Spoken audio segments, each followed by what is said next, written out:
The sky was already turning gray when I drove down the long gravel road toward my parents' farmhouse. Dark clouds hung low over the fields, rolling in like a warning.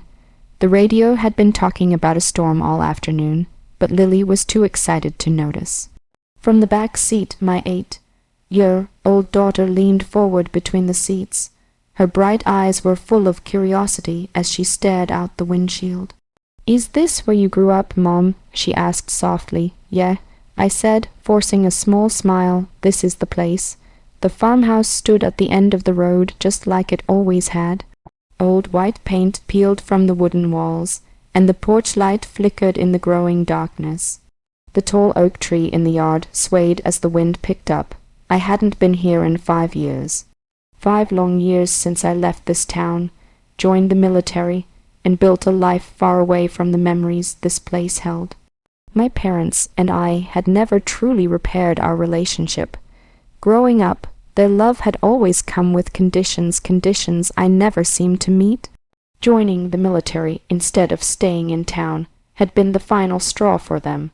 But when my mother called last week and said they wanted to see Lily, something inside me softened. Maybe people change, I thought. Maybe time had healed things. Lily bounced slightly in her seat as we parked. "Do you think Grandpa will teach me how to fish?" she asked. "Maybe," I replied, though I wasn't sure. Before we even reached the porch, the front door opened. My mother stepped out first, followed by my father. They looked older than I remembered. My mother crossed her arms as she studied me for a moment before forcing a thin smile. "Well," she said, "you finally decided to visit." My father didn't say anything at first.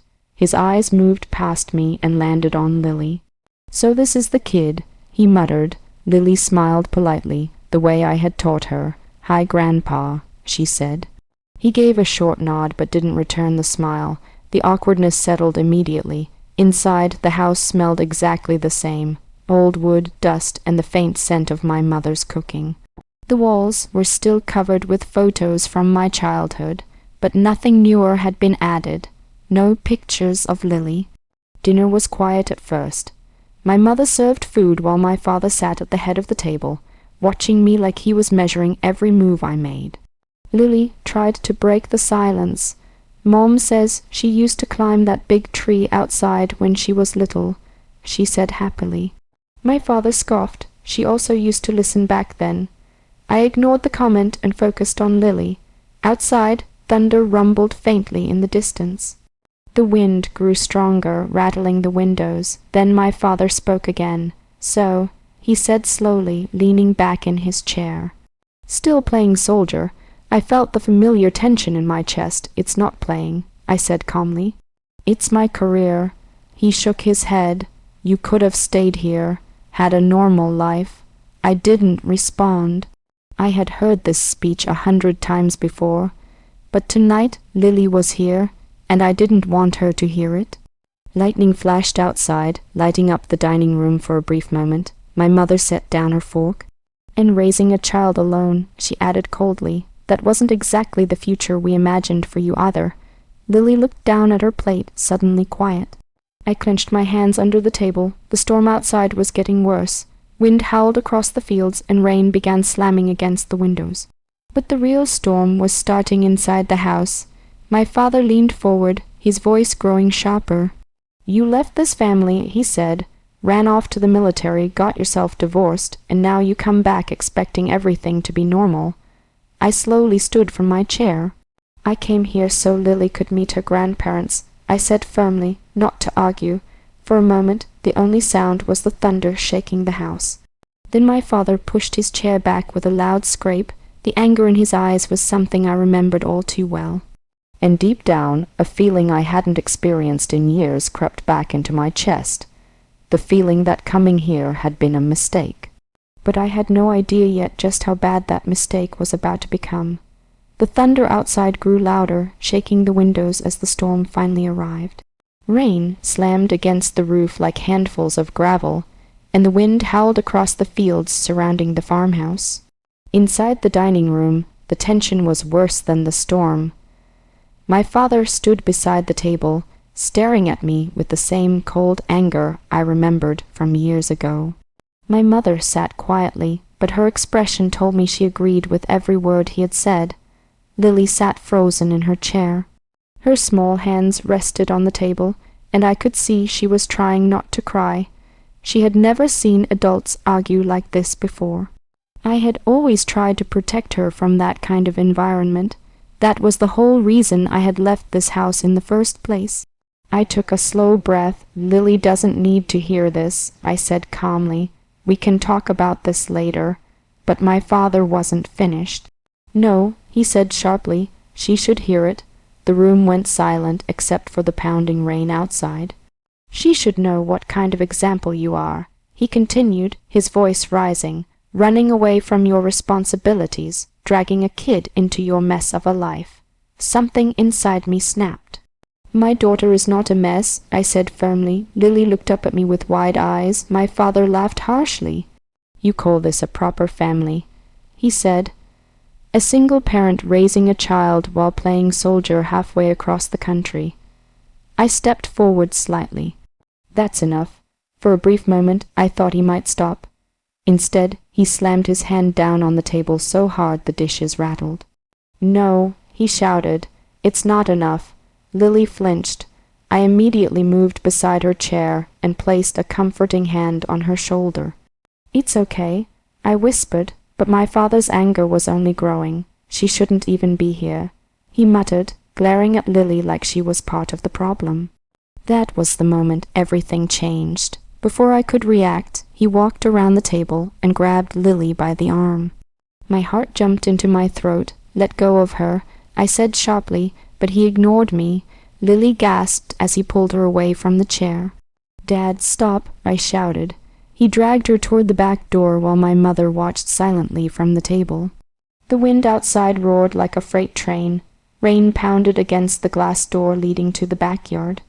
Maybe she needs to learn what the real world is like, my father said coldly. My stomach dropped. He unlocked the door and shoved it open.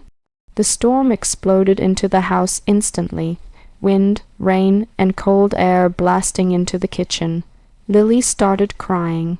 Mom, she screamed, don't you dare. I yelled, but he was already pushing her outside. The door slammed shut. For a moment, everything stopped. My brain struggled to process what had just happened. My 8-year-old daughter was outside. Alone in the middle of a violent storm, I turned toward my parents in disbelief. What is wrong with you? I said, my voice shaking with rage. My mother finally spoke, her tone icy. She'll survive a little rain. That was when something inside me shifted. Years of military training had taught me how to react in emergencies. When panic hit, you didn't freeze, you moved. Fast, my breathing slowed, my focus sharpened. Every instinct I had developed through years of training snapped into place. I didn't waste another second arguing. I moved straight toward the door. The storm outside was fierce enough to knock over a grown adult, and my daughter was small. Too small to fight that kind of wind. I grabbed the handle and flung the door open. The wind nearly tore it from my hands. Rain blasted into my face instantly, soaking my clothes in seconds. Lightning lit up the yard. For a brief moment, I could see the entire field behind the house bending under the power of the storm. And somewhere out there, my daughter, Lily. I shouted into the wind, no answer. The rain was so heavy it blurred everything beyond a few yards. But I didn't hesitate, because one thing the military had drilled into me again and again was simple. When someone you love is in danger, you move, and you don't stop until you bring them back. The storm hit me like a wall the second I stepped outside. Wind roared across the open fields, pushing against my body with brutal force. Rain slashed sideways through the air, stinging my face and soaking my clothes instantly. The porch light flickered behind me, barely cutting through the darkness, but I didn't stop. Lily, I shouted into the storm. My voice was swallowed by the wind. Years of military training had taught me to stay calm in chaos. When visibility dropped and panic tried to creep in, you relied on instinct, discipline, and focus. Right now, every instinct I had was screaming the same thing. Find her. Lightning cracked across the sky, briefly lighting up the yard. In that flash of white light, I scanned the area quickly. The old fence line, the oak tree, the muddy ground already turning into puddles. Then the darkness returned. I moved forward carefully but quickly, lowering my center of gravity to stay balanced against the powerful wind. My boots sank slightly into the wet grass as I pushed deeper into the yard. "Lily," I called again. For a moment there was nothing but thunder, then I heard it, a faint cry, "Mom." My heart jumped. The sound came from the direction of the fence. Another flash of lightning lit up the yard, and this time I saw her. A small figure near the wooden fence, struggling to stay upright as the wind pushed against her tiny body. Her dress and hair were soaked, whipping wildly in the storm. She looked so small out there. Fear tightened in my chest, but I forced it down and focused. Distance about 20 yards, wind direction, strong from the west, ground, slick and uneven. I moved forward carefully but quickly, stepping around puddles and patches of mud. The storm tried to push me sideways, but years of physical training helped me fight through it. "Stay there, Lily," I shouted. She turned when she heard my voice. "Mom," she cried again. That sound fueled every step I took. The wind nearly knocked her down again before I reached her. She grabbed onto the fence post with both hands, trying to stay standing.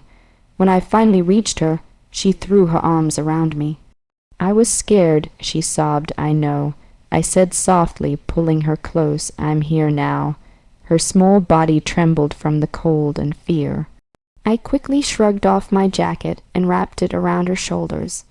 It was already soaked, but it still gave her some protection from the wind. Then I lifted her into my arms. She clung tightly to my neck as another crack of thunder split the sky above us. "It's okay," I whispered. "I've got you." Carrying her made the walk back harder. The wind pushed against us, and the mud made every step slippery. But my focus never wavered. One step, then another. Every training exercise I had ever done, every obstacle course, every survival drill suddenly had one purpose: getting my daughter to safety. The farmhouse porch finally came back into view through the rain. The porch light still flickered, casting weak yellow light across the wooden boards. I stepped onto the porch and shifted Lily slightly in my arms so I could reach the door. Before opening it, I paused for a second. Inside that house were the two people who had thrown my daughter into a storm, my own parents. Something inside my chest hardened. Not anger, something colder, clarity. For years I had tried to convince myself they weren't as cruel as I remembered. I had hoped time had softened them, but tonight proved the truth. Some people never change. I pushed the door open and stepped inside. Water dripped from our clothes onto the kitchen floor. The warm air inside felt strange after the freezing storm outside. My parents were still in the dining room. They both turned when they saw us. My mother's eyes widened slightly. My father's expression shifted from irritation to surprise. Lily buried her face into my shoulder. I held her a little tighter. For a moment no one spoke. Only the sound of thunder filled the silence. Then my father finally broke it. "Well," he said dryly, "looks like she made it." I stared at him, and in that moment I realized something important. Saving my daughter from the storm had been the easy part. What came next was going to be much harder, because I was done letting these people hurt us. The kitchen floor was covered in small puddles as water dripped from our clothes. My arms still held Lily tightly against me, her small body trembling from the cold and fear. I could feel her heartbeat racing against my chest. Behind me, the storm continued to roar outside. Thunder shook the windows while the wind rattled the old farmhouse walls. But inside the house, the silence was colder than the storm. My parents stood near the dining table, watching us. My father crossed his arms as if nothing unusual had happened. My mother looked slightly uncomfortable, but she still didn't say a word of apology. Not one word. Lily slowly lifted her head from my shoulder. Her cheeks were wet with tears, and strands of her hair clung to her face. "Mom," she whispered, "why did Grandpa push me outside?" The question cut through me like a blade. Children always ask the simplest questions, but sometimes those questions carry the deepest pain. I gently brushed her hair back and forced my voice to stay calm. "Some people forget how to be kind," I said softly. My father scoffed from across the room. "Oh, please," he muttered. "It was just rain." That was the moment I finally felt something inside me settle. For years I had tried to earn their respect. I had tried to prove that leaving this town, joining the military, and raising my daughter alone were not mistakes. But nothing would ever be enough for them, and tonight they had crossed a line that could never be uncrossed. I set Lily down on a nearby chair and wrapped a blanket around her shoulders. She held onto my hand tightly, still scared but trusting me completely. That trust meant everything. Then I turned back toward my parents. "Listen carefully," I said quietly. Something in my voice must have changed because both of them looked at me differently now. "Earlier tonight," I continued, "you said I ran away from this family." My father nodded coldly. "You did." I shook my head slowly. "No," I said. "I survived it." The room went silent again. Lightning flashed outside, briefly lighting the entire kitchen. Then I continued speaking. "There is something you both should know." My parents exchanged a confused glance. "You remember Grandma's will?" I asked. My mother frowned slightly. "Of course," she said. "She left this house to us." I held their gaze steadily. "No," I replied. "She didn't." Their expressions froze. The truth was something I had discovered years earlier, but never mentioned. My grandmother had quietly changed her will before she passed away. She had known exactly how my parents treated me growing up, and she had made sure I would have the final say. "This farmhouse belongs to me," I said calmly. For a moment, neither of them spoke. Then my father laughed loudly. "That's ridiculous." I reached into my bag and pulled out a folded document. "I brought a copy with me tonight," I said, placing it on the table. My mother stepped forward slowly and picked up the paper. As her eyes moved across the page, the color drained from her face. "It's real," she whispered. My father grabbed the document from her and read it himself. The silence stretched for several long seconds. Finally, he looked up at me. "You're bluffing," he said. "I already spoke to the lawyer last week," I replied calmly. "Legally, this house has been mine for 3 years." The storm outside crashed loudly against the windows, almost as if the world itself was reacting. I stepped closer to them. "You threw my daughter into a storm tonight," I said quietly. "That was the last chance you had." My father's anger returned instantly. "You can't just throw us out." I looked at Lily sitting quietly in the chair behind me. Then I looked back at him. "Yes," I said, "I can." My voice stayed steady. "You have 1 week to pack your things and find somewhere else to live." My mother stared at me in disbelief. "You're choosing her over your own parents." I didn't hesitate for even a second. "Every time," I said. Another flash of lightning filled the room. For the first time in my life, I wasn't afraid of them anymore. Because protecting my daughter mattered more than keeping peace with people who never truly loved me. A week later, my parents were gone. The farmhouse was quiet, and for the first time since I was a child, the house that once held so many painful memories finally felt like a home.